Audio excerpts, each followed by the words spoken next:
going to be building D2C brands of the future.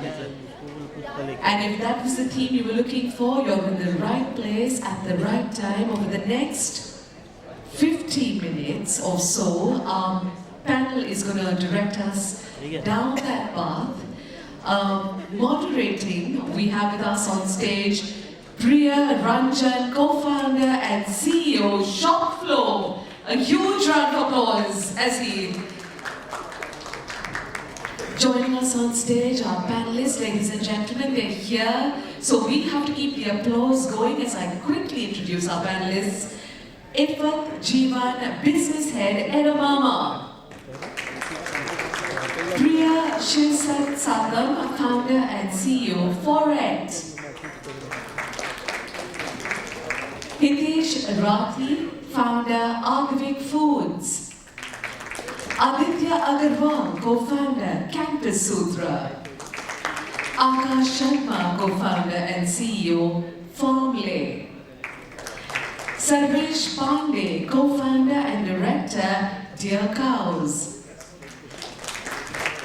Akash, Wadhwani, co-founder, OatMlk. Arjun, Doshi, co-founder, Cuddles for Cubs. Ladies and gentlemen, I must tell you that the prize goes to this table here, but everybody in the house, join us right now for our panelists, our moderator. They're taking us into this next session. A huge round of applause. We show that we're here in the house right now, and we're a part of this panel as well. Awesome. Good afternoon. I think all of us are just out of the lunch and I think we exercise that. I hope it helped get you guys up. In fact, there's a change in the topic. We were just chatting before this. We felt building D2C brands for the future is probably not the right thing to talk about today. We're going to talk about how to build a large brand for the future. Because D2C is just a part of the story. Right? There's so much more happening. We talked about omni-channel today in another session. It's a super relevant topic today because obviously D2C as a buzzword has been heard and talked about so many times in the last couple of years. Now there are more than 40-50,000 entrepreneurs in India building D2C brands. And we are talking about what the future looks like for this particular space. And obviously, especially in this particular market environment, a lot of challenges are also being faced by brands. And we are going to be super real. And that's what, as a panel, we agreed that we're going to talk about some real questions and real topics. And instead of giving you generic yarn, all of these founders were patent tested. You can not see the scars on their face, but they've been through multiple experiences and been through the things that a lot of you building brands are going through right now. And we'll try to be as real as possible in this conversation.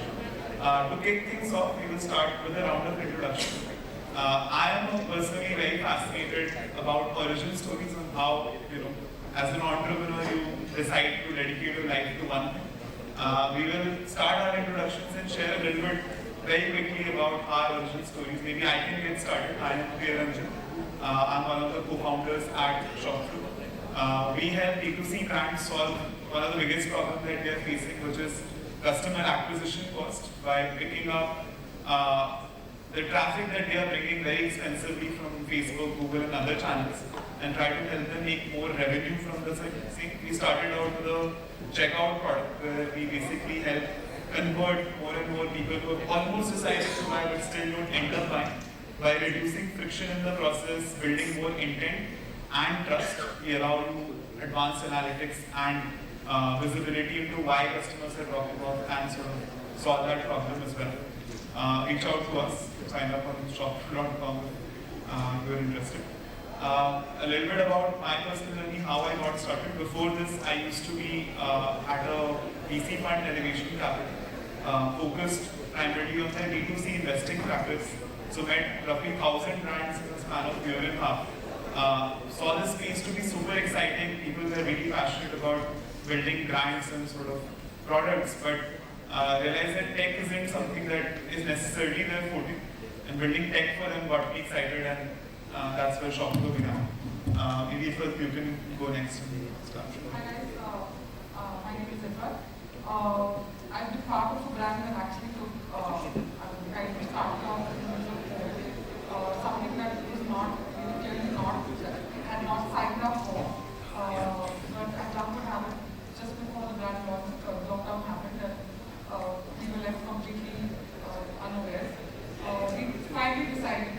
should go ahead and launch the brand. We launched Edamama in October 2020.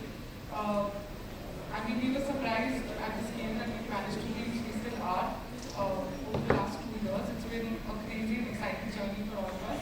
And building one of India's largest sustainable brands, and when I say largest, purely from a standpoint of being accessible. Normally when we think sustainable, we think unaffordable, but we've managed to kind of break stereotypes and offer sustainable products for moms and babies, and we've now kind of ventured into 4 new categories over the last quarter. So we started with the kids range of 4 to 12. Currently we've launched a maternity line, a nursing line, we've launched a line for teens, and as we speak, tomorrow we launch our first line of infant wear. So it's been a really exciting journey for the team and for me. And I mean, I've been part of the brand since inception and been part of the community. Yeah, hi guys, I'm Arjun. I'm co-founder at Cuddles for Cups, also a kids wear brand, and we've been around for the last 1.5 years. Prior to starting Cuddles for Cups, I had experience at the Sutra store as part of strategy, like in Sutra, together.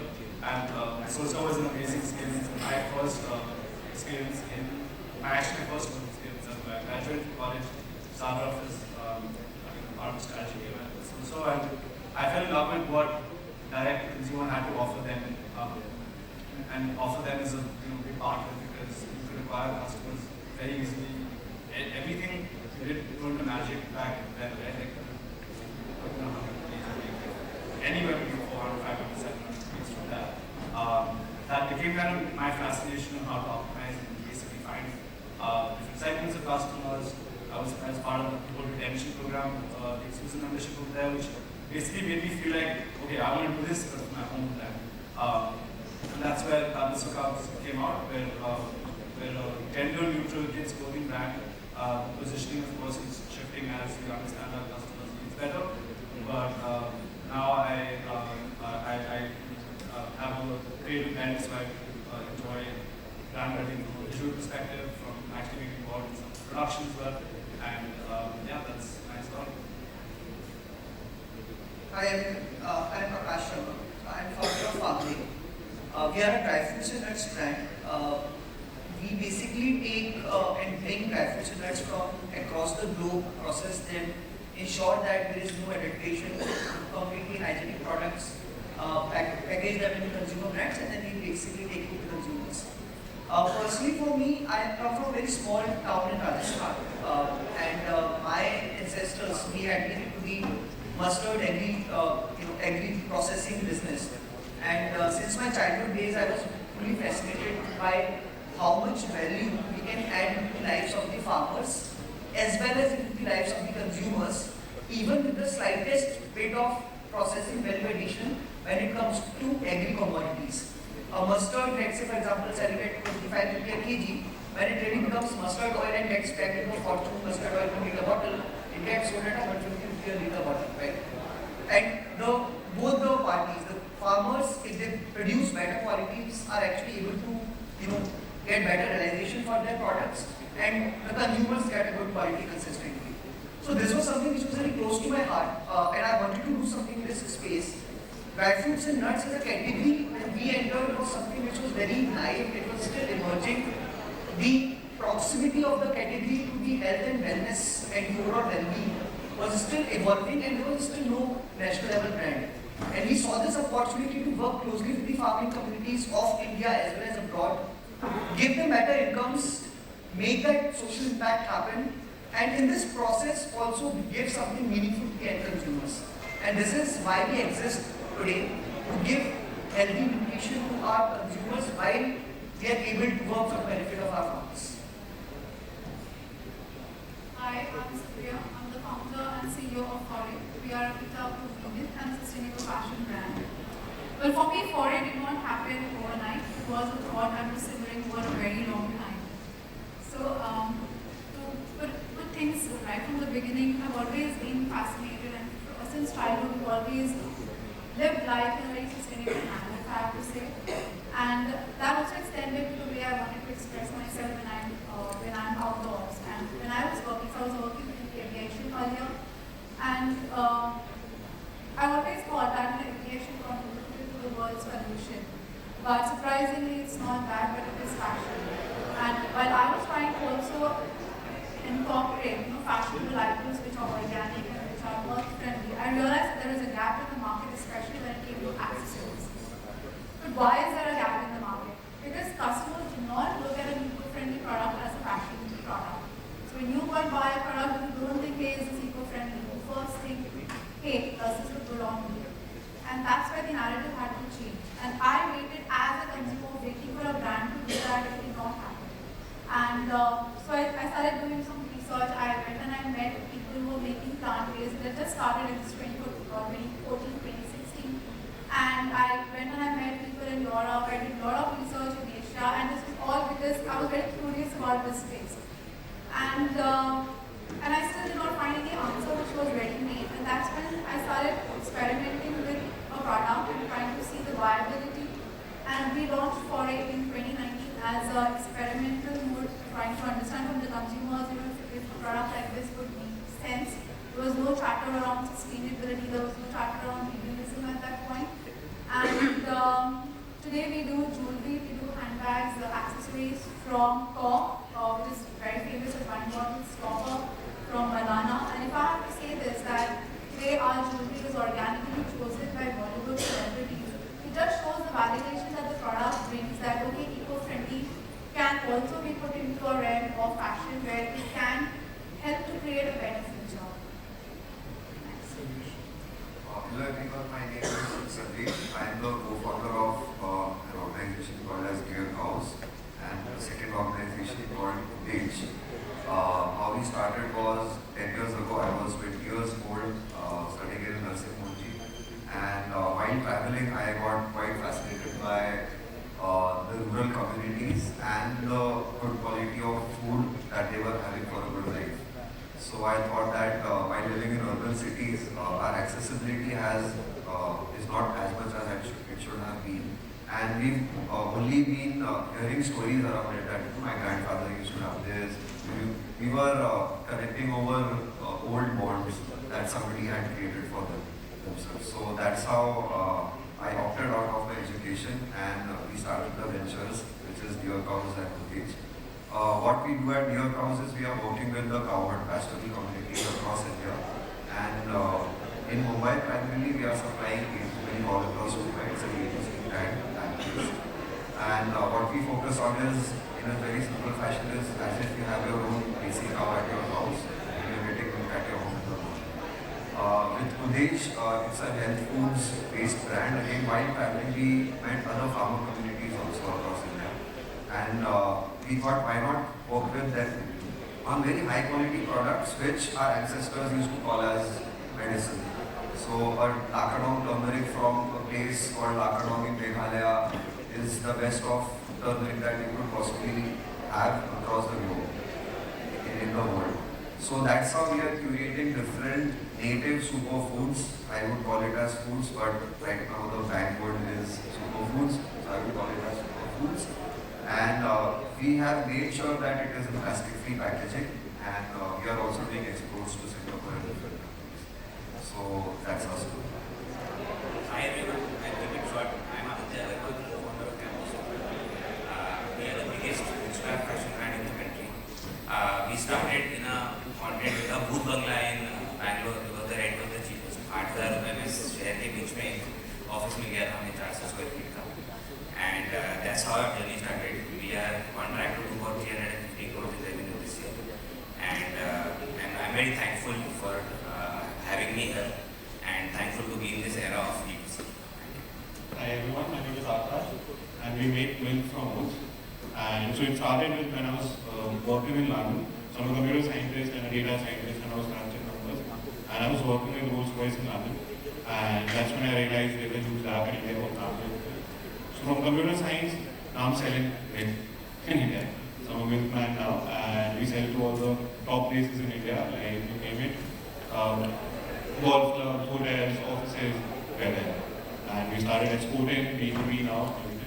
So that's what we do. We only make milk.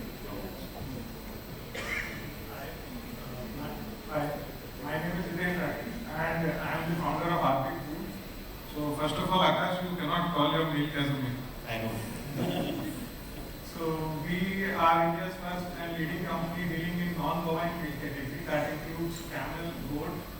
We make multiple products out of it, like milk powder, chocolates, cheese, ghee, etc. And we supply across the globe. And how it started, I have a civil engineering background, but I come from Rajasthan, Bikaner. So whenever this, whenever you hear about Rajasthan, the first image that flashes to your mind is camels, right? So when I started this thing, before that I came to know that the population is declining at a very fast pace, like 30% within 10 years. So I thought, why not create something which will help in saving that camel population and at the same time create a business out of it. And that's how Aadvik started. Awesome. Thanks a lot everyone for sharing such interesting stories. There's a lot of context that the future questions will sort of draw from these as well. Obviously, in the building journey of large brands for the future, there are several questions. But one of the primary one today is channel, right? Like, how do we reach our customers? And this answer changes based on the category that you are in, the stage that you are in, and obviously window to market as well. So it's a very complex question to answer where companies have D2C as a channel, marketplaces as a channel, offline as a channel, now quick commerce is a new channel, communities in itself is becoming a new channel. There is so much going on and it's so hard to figure out what's right for us, right? And maybe for everyone there's a different answer. Aditya, I was curious to know, because you've been in this game for the longest. You have seen all of these things probably come and go as well. What has your journey been like with some of these channels in this current environment? And again, someone who's building in fashion and apparel, how are you sort of seeing the consumer behavior shift? So we started back in 2014, and that time D2C wasn't even a word, so we didn't know what D2C was. And we were not wanting to do online, and we didn't want to do e-commerce. So our strategy was, since we are a campus brand called Campus Sutra, our strategy would be to go to campuses, do activations there, and sell offline. But you call it serendipity, whatever, some of these guys from marketplaces came in and said and forced us to sell online. And that's when we realized कि बस हम गलत जगह जा रहे थे, ये सही जगह है, यहाँ पकड़ लो, इस गाड़ी को पकड़ लो, यहाँ सही जगह पहुँच जाओ. So it's an accident, and it's a very very wonderful accident for us. And that's when the journey scaling started. Abhi, what is happening is that what trend I have seen the last 2 years versus how our journey has been different is that we predominantly started in marketplaces, and then we built offline, and then we built our D2C. Whereas the journey right now is, and the more I see people, and the playbook is a little different now. People are starting D2C, then going marketplaces and then offline. Our journey has been a little, has been like the other way around. And I think that there are 2-3 factors that have really helped. One is, COVID. I think a lot of people have started buying online and trusting online buying in India. Second, guys like Shopflo and Speed, who are doing an insane and amazing job in enabling us to sell D2C. In 2015, we didn't even have a stable platform to build an e-commerce website. I was using Ranjan, and my bounce rate was about 70%. So it was impossible to kind of give a good customer service or give a good experience for customers who's coming to your website. So we scaled our D2C channel in 2016 to about 1,200 orders a day, and then we had to completely shut it off because we were getting so many bad comments on social media because our website was not loading, payments were failing, COD, we had about a 70-75% COD rate, so it was crazy back then. But because of enablers, a lot of things have changed. So I think, yes, over the last 8 years in this business, I think playbook is changing a little bit. So people have to be very, very agile and see what channels are going to come in the future, and always be very open-minded about newer channels and see where sales and revenue sales come from. And that's my journey. I would just like to add, so basically whenever we talk about all these channels will come and go and things will evolve. At the end of the day, it is very important to know who your company is going to be. What is the identity you want to create and who is that customer, and go to a channel where that customer is relevant and present. And that way the channel will also adopt itself and you can get better gains out of it instead of just blindly looking at a playbook and just doing things because somebody else is doing or because the competition is doing. It's somewhere it is also a mindset about am I being left out if I don't try this channel? So I think it's best to dissuade from that and just go with your flow because there's no channel which is going to be the same for everybody and play out equally. I think the takeaway is just to keep your ears and eyes open, stay close to where a customer is naturally gravitating towards. And I think D2C as a platform or as a channel is great to test out new hypotheses and reach out to customers who are spread across the country, which you will not be able to reach through an offline store, which will need a lot more capital. So it's probably the best way to get to an answer in a capital efficient format. But when you start to scale it, that's when you will have to figure out whether in your category the unit economics, the consumer behavior works out or not.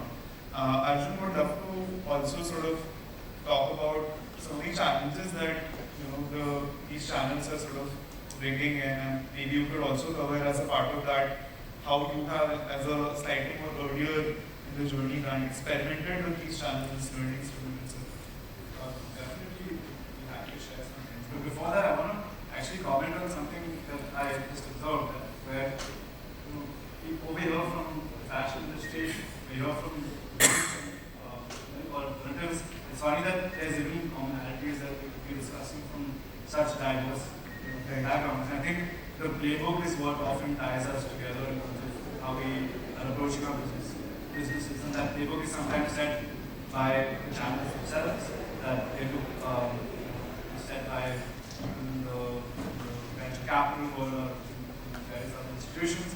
So we tend to adapt our businesses to what we think makes it successful today, and those tend to be like focus on these tactics like boost average order value and things of that sort, which I think tend to be if you're still studying a playbook, you might be already late to that way. I think understanding how those platforms over time are going to affect our business is very important. And I can give an example that we very recently faced. There was a marketplace that we had considerable presence on, and we were growing month on month for a while, building strong connections with D2C, doing everything with playbook suggests. And all of a sudden we find out that maybe say from the top 300 schools, 200 schools we have, the top 80 schools, which account for 90% of the revenue we get from that platform, have been delisted. And delisted with just an automated email notification, CC the operations team that looks into this, as well as the POC at the marketplace. And no information whatsoever, so we reached out, takes time, some latency, kind of like cost to see growth at that time, and you don't get a response that tells you much. The response we got was that these SKUs are no longer performing really well based on our benchmarks, and therefore they have to be removed. So we were a bit confused because the remaining 120 or 220 SKUs that there are on the marketplace were our poor performance SKUs. Actually, these were our best performance SKUs. So having leveraged those strong connections with the teams in marketplaces, we were able to find out kind of what actually is going on, the sub-currents, and we found out that the marketplace that has all these various private labels is sitting with a lot of inventory in the same categories, and is just very happy to remove your the inventory that competes with their private labels. And that's actually interesting because if we're talking about building brands like this for the future, and maybe this is more relevant for a brand of my scale where we can be battered more quickly by these movements, is there's this pie that we're trying to grow, and everybody on paper seems to be trying to grow that pie, and you have enablers who actually are your friends. Like I've worked with you before. I think these people are actually your friends in the business, but some of the challenges where you had a lot of dependence on, and you see positive ROI, and actually see yourself making either a really profitable business or a very investable business or both, might be the ones pulling the rug from under your feet and forcing you to go back to the drawing board. Which is why I think if we're looking at future-proofing your business, understanding how these bigger platforms on which you have any dependence on, they might act in their own interest at every possible opportunity they get. and that can be something that can really be disheartening and might make you bring your resilience home a little bit better. In fact, that's a very important insight in there, right, where you can't rely on only one channel. You need to create resilience in your business and bring more and more control into it, right? Like if you look at the largest brands today, they are primarily distribution first brands, right? They own distribution, they have certain trust with the customer, and then they keep layering on more and more products on the top. And in the long run, in some ways, being able to sort of reach to that customer directly or either online, offline, etc., owning those channels will become super important. You also mentioned something interesting that this needs to be thought more first principles and in sort of context of your own situation. Akash would love to sort of, because you are in a very different category, right? Like in food and specifically sort of dry foods and in these snacking, you're also managing two different categories today. What is your first principles view on the channels that you're present on and why are you using them and why they make sense for you more than the other channels? Sure. So, see, in an idealistic world, ideally everyone would want to deliver, every brand would want to deliver the products directly to the end consumer through some means and have zero dependency on any other distribution channel. Because your own distribution channel offline, which consists of super stockists, distributors, etc., is also a channel which is dependent. Right? As we speak, Actual had been planning to kind of completely shift and pilot and run based kind of a model where they can directly supply to the retailers without the actual dependency on CFAs, super stockists and distributors. So the dependency on such models is obviously always something which a brand does not want, but then there are channels and stages to this.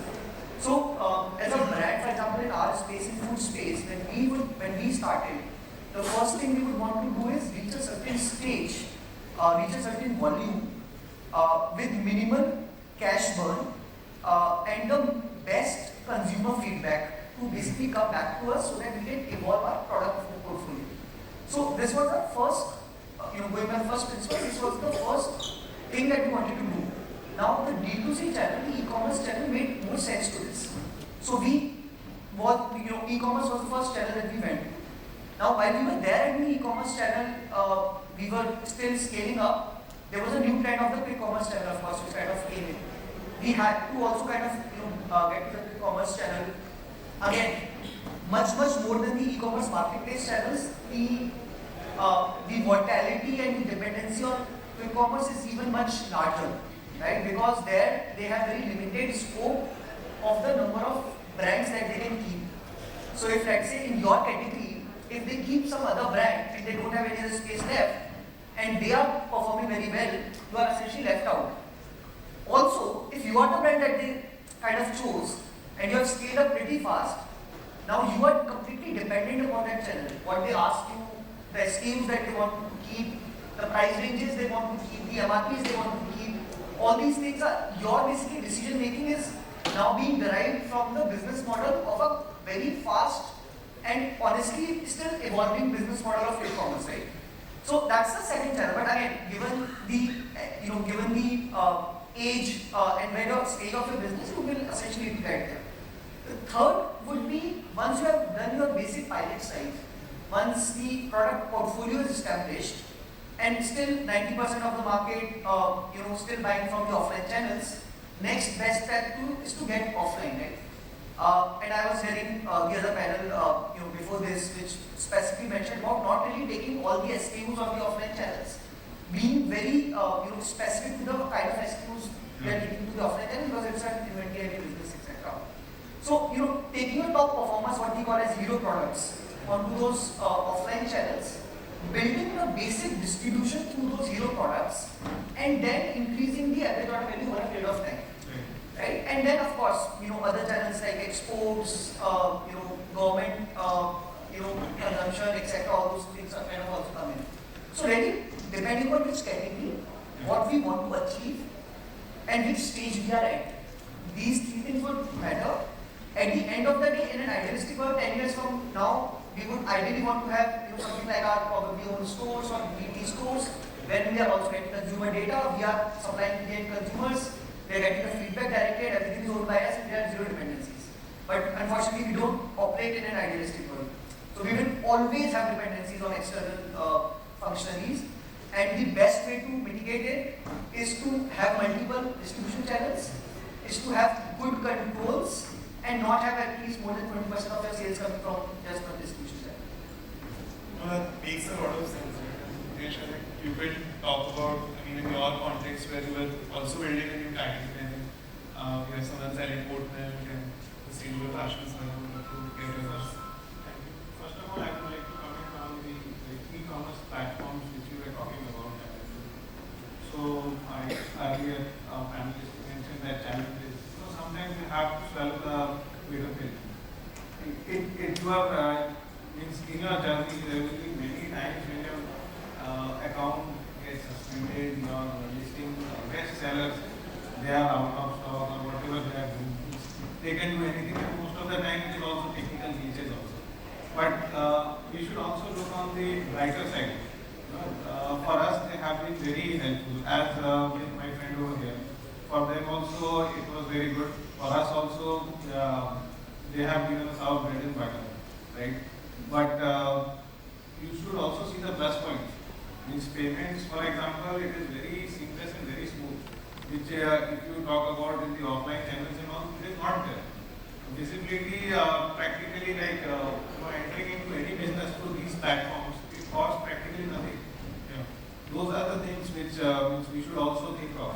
And there will be challenges. As my friend said, there is no idealistic world. So we need to keep on improvising, finding out ways, maybe change the listing, other platforms, there's so many things which can be done.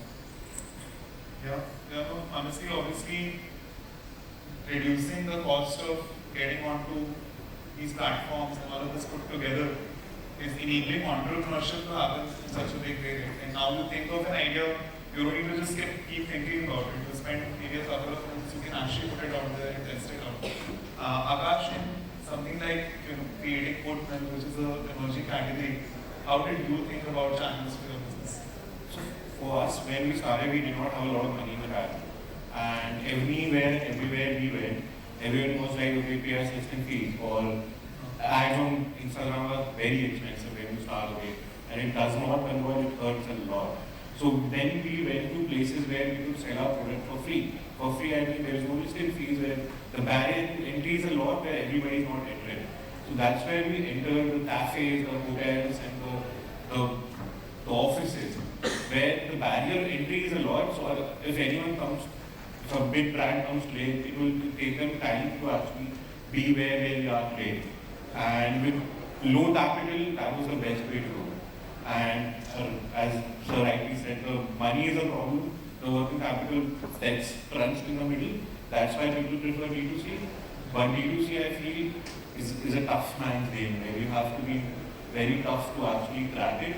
And we're still in the middle of doing it. Makes a lot of sense. And in your case, like you mentioned, this is a new behavior that you are creating, right? How did that influence this particular choice as well versus something like say cosmetics? So we believe in our product a lot, and we believe in sampling a lot. So I carry 30 ml bottles of OatMlk everywhere I go. I still have them packed in that room, and I give it out for people to try. I try to build where I go, and we have events where we attend where people are just distributing samples. So we believe a lot in offline marketing because we believe that people should try the product before buying, and we actually do it. Right? For them to try, there's a QR code to order right there, and people do order after trying it right there. That really works well for us. I think in India, especially if you are changing food habits, it takes time also. Right? So you need to be patient. You just cannot expect I will bombard them with influencers and advertisements and tomorrow everybody is buying my product. We have been doing this for 7 years and still we haven't got there. So it is a game of patience. First of all, when you are especially talking about food habits, that also we need to address apart from the fact that what USP is there. Like when we talk about camel milk and goat milk, obviously the question which people want to ask is that why do we consume camel milk or goat milk or oat milk? whatever it is. So we need to communicate that very properly. And as he said, like the offline distribution and marketing, that is a very good thing to do. Cheapest thing. Makes sense. Sarvesh, would love to hear, you have actually built your own D2C platform and you are also selling into a category which, again, obviously most of the categories are better in incumbents, but they also have a very strong distribution base. Right? So in your journey, how has your thinking of channel evolved? Specifically again now with quick commerce, etc. coming in, how are things shaping up for you guys? So I'll share the journey since 2012. Those were the days where I personally used to wake up in the morning and do the deliveries. I did that for 3 months. To understand the real landscape, I think business should be real as you can be, is where businesses happen in the real world. You can't be sitting somewhere and thinking, oh, this is what reality is. So that's how we started the business, and as we started moving towards the distributor-led model, because in Indian context, in Mumbai, you can see that it's a very distributor-led model. Areas are, if you go in the morning, you will see a different mafia out there. So, you know, people have their own areas, they not let you go in there. This is back in 2013-14. So, that's where we had a lot of challenges that you have to be one of them when you are out there. You cannot be your fully business-centric person. So, that created another skill in me of how you have to tackle those challenges. We had, by 2017, we were in the top 3 8-2 brands in Bombay, but we were completely distributor driven. So we never had the data of the customer. We were unaware of who is joining in, who is leaving. So it was like, for us, the delivery partners, distributors were the god. We have to take care of them. They may delay the payments, they may keep you hanging for a lot of things. And in 2017, it was a lot of purpose driven for me also to be in this field, to serve the cows, work with the pastoral communities. I actually started questioning myself what is happening, because 15 days of the month I was actually at the distributor's house, late at night, 11:30, 12 o'clock, 4 o'clock in the morning, and because I had to pay the pastoral communities. That was a commitment I had given to the community. That, hey, if I am there, I'll make sure that you're getting your money on time. So I'm like, hey, what's happening? And a very good incident happened. I sat with my mentor and he saw the problem. And he's like, Sarvesh, आपने दूध का धंधा चालू किया है कि banking चालू किया है? Are you lending money and making money, or you are doing a business of milk? What are you into? And I'm like, oh, this is a revolution actually. I had become a Vasuli bite going there. So that's where we shifted completely to D2C. What we called today was, we said, no, chuck all the things that are happening. We exited, we lost 50% of the business in 2017. But I realized I want to do the business peacefully. Today, if I'm sitting here, we have created a community-led business where even if I'm sitting here today, on a daily basis, I'm getting my payments. Daily basis, I know what problems are happening in which area. I can keep the delivery partners accountable for whatever issues they are going through. We incentivize them, we punish them, we incentivize our subscribers. We have a foundation called as One Cow, One Family Foundation, where every liter of milk that you take, 1 rupee goes for foundation activities. So today we have a lot of control in the business compared to what we were into back then. And I feel it is very, very important for businesses to have control over their control in terms of understanding your consumer behavior. You know, during Diwali, they may not be there. During maybe Ganpati, they need more milk, or they may make something out of that milk. So your content could be driven around those things. A lot of things can be done when you know how your customers are behaving. So this is a very small example. Just to give a story around this, there's a folk story where when the rains come, when the storm is coming, and when the buffaloes they see the storm coming, they actually start moving away from the storm, not realizing the storm is coming actually towards them. So you cannot pass through the storm if it's a relative velocity kind of a thing, that you are bound to be drenched in the storm. Wherein when we have the DearCows, they move towards the storm. So when you move towards the storm, it's a faster journey to move away from the store. So I think that's what businesses have to do. You cannot run away from challenges happening here. You have to face those challenges, and I think the quicker you are in facing those challenges, the faster you can move away from the challenges. So I think that's primarily the element there. A final piece what I have to share is there are a lot of commerce happening. Past 10 years we have seen this thing. We were in e-commerce, then we had hyperlocal commerce, then we had D2C commerce, we have quick commerce, tomorrow we have some other commerce. So try understanding these models for yourself and see whether that is relevant for you. Just don't put it as a tag. I was just mentioning back then. What happens these days is if you're 10 years in the industry and you're in, see, milk is a very basic-led business. Yeah? It's a very boring business for people. We've always wanted to make it interesting, but not lose your identity. That today you're doing something, today you'll make a packaging out of your brand and say you're a D2C brand. Tomorrow, DearCows will say we are a quick commerce brand.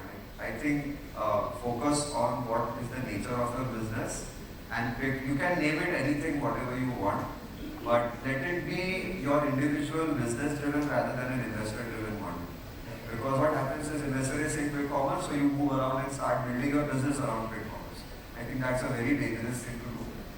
Focus on what your real business is, as we say in Marathi, आप धंधे में हो, understand the business, understand the product, understand your consumers, and create your own unique model. I am not into degree-based education. I have been into experiential-based, so I love understanding how the pastoral communities have survived thousands of years. I think that's where real businesses have happened. We call unicorn businesses right now. We've had these kind of businesses since generations now. So it's good to understand. I would always suggest understand traditional businesses. Take the ethos from there, understand the real world model, and then start building. So I think that's where the model will reach. Well, clearly, I don't think there's a one-size-fits-all answer, and most important thing is being agile, being experimental. Every channel will come with its pros and cons, and you need to figure out what works for your business context and what works for your customers.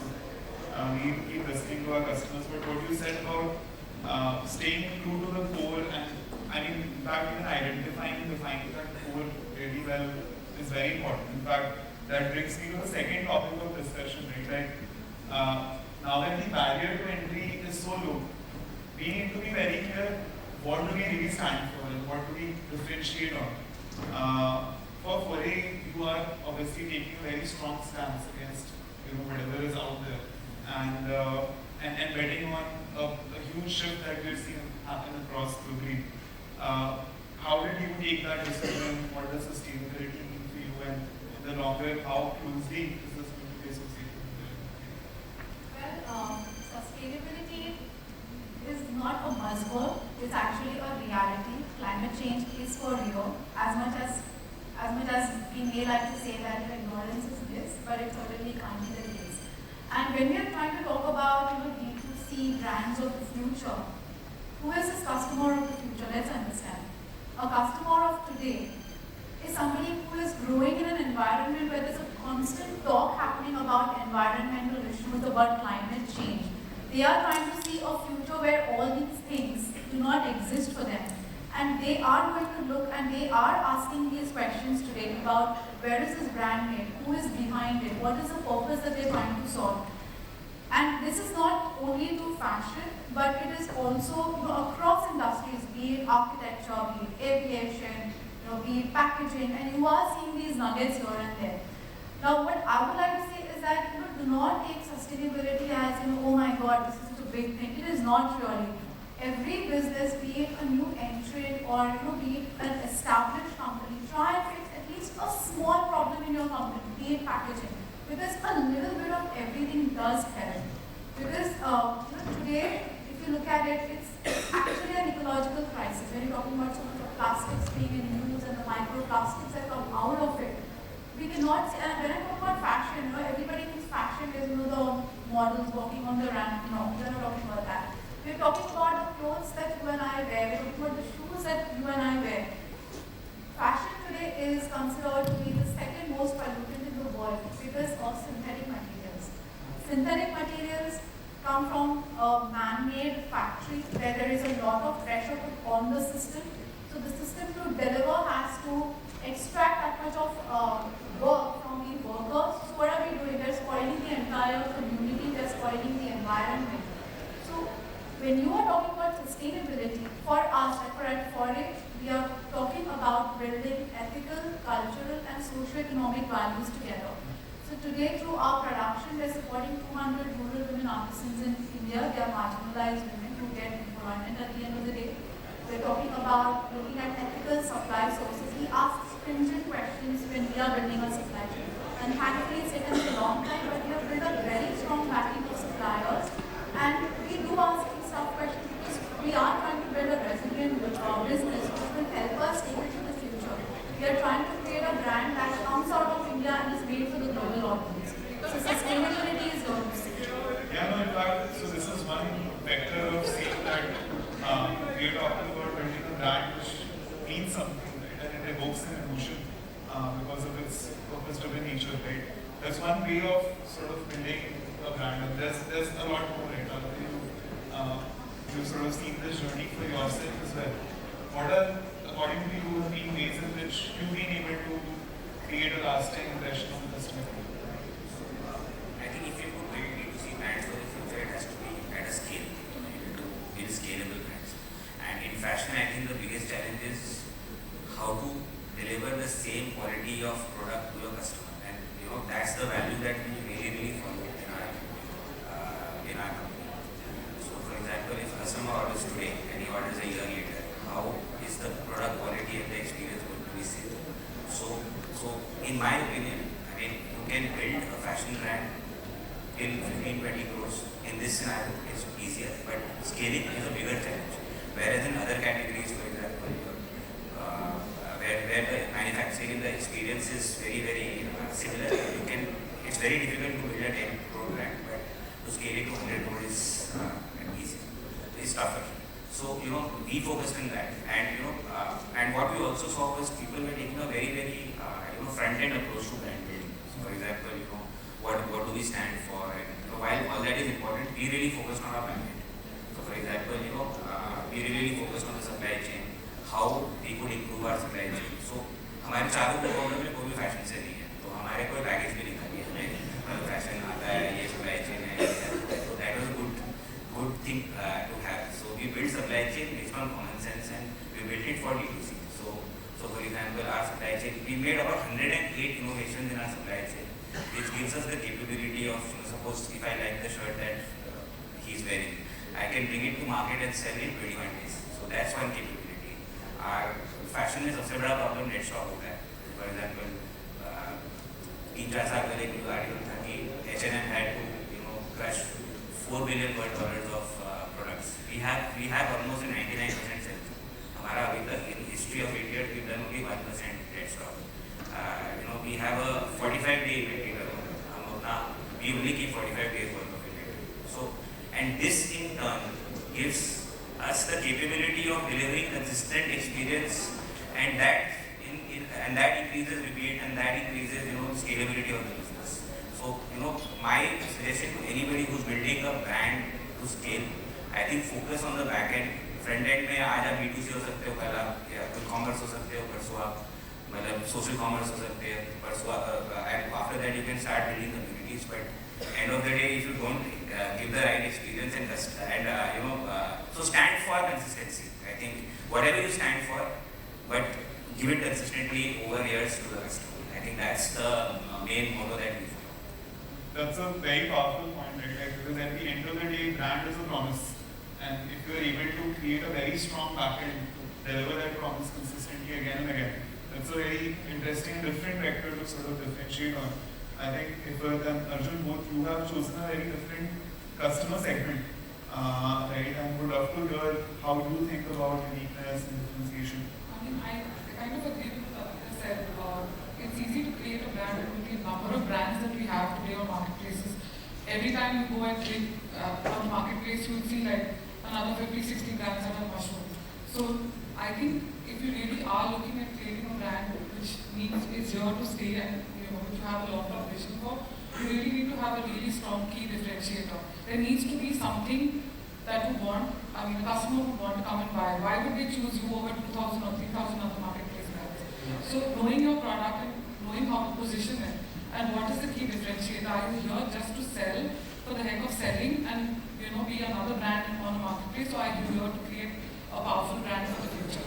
I think that's something that people need to be, or any founder needs to be really clear about. Secondly, I feel it's okay to sell clothes, it's okay to sell whatever you want, but are you also giving some value to the customer? So with us, in our case, the brand has always been very content heavy. So we have a story that we're constantly selling to the customers, talking to the parents, talking to the kids, and I think that kind of has created a very strong foundation for the brand, because today when we think about Edmama, you automatically think about it being sustainable, and we constantly, even on our platform, I mean our own website, for example, and we're very clear about every product that we send out has a gift that is upcycled from waste fabric, and so through that we're constantly talking to the kids, talking to the parents. So I'm saying it's one thing to just sell a product, another thing to sell a storyline along with your product, right? Because that's what is going to resonate with the customer, and that's what's going to bring the customer to keep coming back to you time and again. That's a very interesting point, that how do you start a conversation beyond your product? Absolutely. And in fact, the categories like kids, etc., FOReT has built such a strong content engine, because most parents don't know what they're doing, right? And being able to be that partner to them is very interesting. I've been told that we're running out of time, so we would, if anyone has any questions that you would want to ask, go ahead. I would like to just add one thing. Since we are talking about building brands for the future, I think you raised like how to build that brand. So I think two things are very important. One is like sustainability, integrity, and traceability. These are very important to build brands for the future. And just another thing that don't think in terms of unicorn startups. I would say the future brand should be like camel startups. It can survive in any kind of condition, any condition. That's it. I had a question for Arjun. So, my name is Dhruv. I'm from Veda. We're a fragrance brand. So, we're profitable. We started in 2019. We're profitable every year. So, right now, I'm at a stage, maybe some of the other founders are where I'm thinking whether I should raise funds or go the bootstrap way. But if you really scale, when I think of my business, I feel maybe I need to raise funds and look at my other metrics. But what were those key points, like you thought that let me go bootstrap? Is it like negative working capital? Is it what are those metrics that you thought of, okay, we can just keep taking this bootstrap? So Can I add on the same, it's the same topic I'm struggling with. So even I am doing very well for my company, and so I started in 2019, but the struggle is because the Shark Tank is very famous and every company you hear about is taking investment.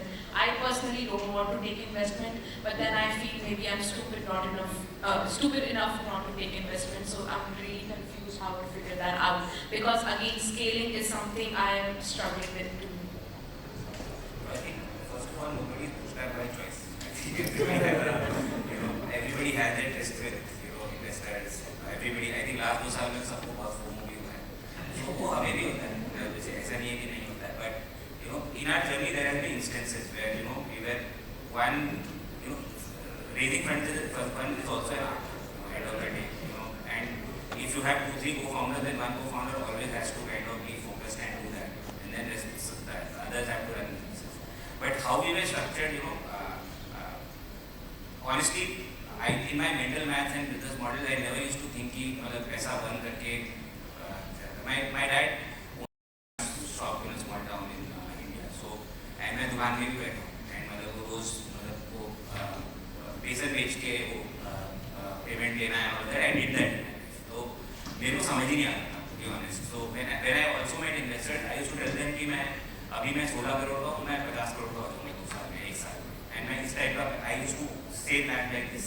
And no investor is going to invest in you if you don't have grand visions, if you don't build a $1 billion company. So so that's the basic challenge. So for us it was been very clear from the beginning that we might raise, but we will raise only if there needs to be an alignment of purpose and vision. So वो बहुत important है. हमारे लिए वो सबसे बड़ा deterrent था. for us, that was the biggest difference. Yeah, so for example, if we want to go at a certain scale and we try to push the pedal really fast, business will be sometimes. So we thought we growth hai, but not at the cost of profitability, not at the cost of running a tight ship and forget food. That was the goal. No, awesome. I mean, thanks a lot everyone for sharing such interesting insights. The D2C ecosystem in India is also evolving quite a bit. A lot of these answers will keep changing. But what remains true is to be agile and be experimenting and keep listening to our customers. There's been sort of a lot of learnings from this conversation, so thanks a lot everyone. Thank you very much. Ladies and gentlemen, please join us in thanking our panelists, our moderator. A group photograph, please, as we thank our moderator, Priy, Ranjan from Shopflo. Thank you so much for guiding us through that session. We'd like to thank Business Head Edamama, Iffat, Jivan, thank you. FOReT, Supriya, Satam joined us here. Hitesh, Rathi from Aadvik Foods, Aditya Agarwal from Campus Sutra, Akash Sharma from Farmley, Sarvesh Pande from DearCows, Akash Wadhwani from OatMlk, and Arjun Doshi from Cuddles for Cubs. Ladies and gentlemen, you heard them speak. We are taking away so many learnings. Thank you, thank you.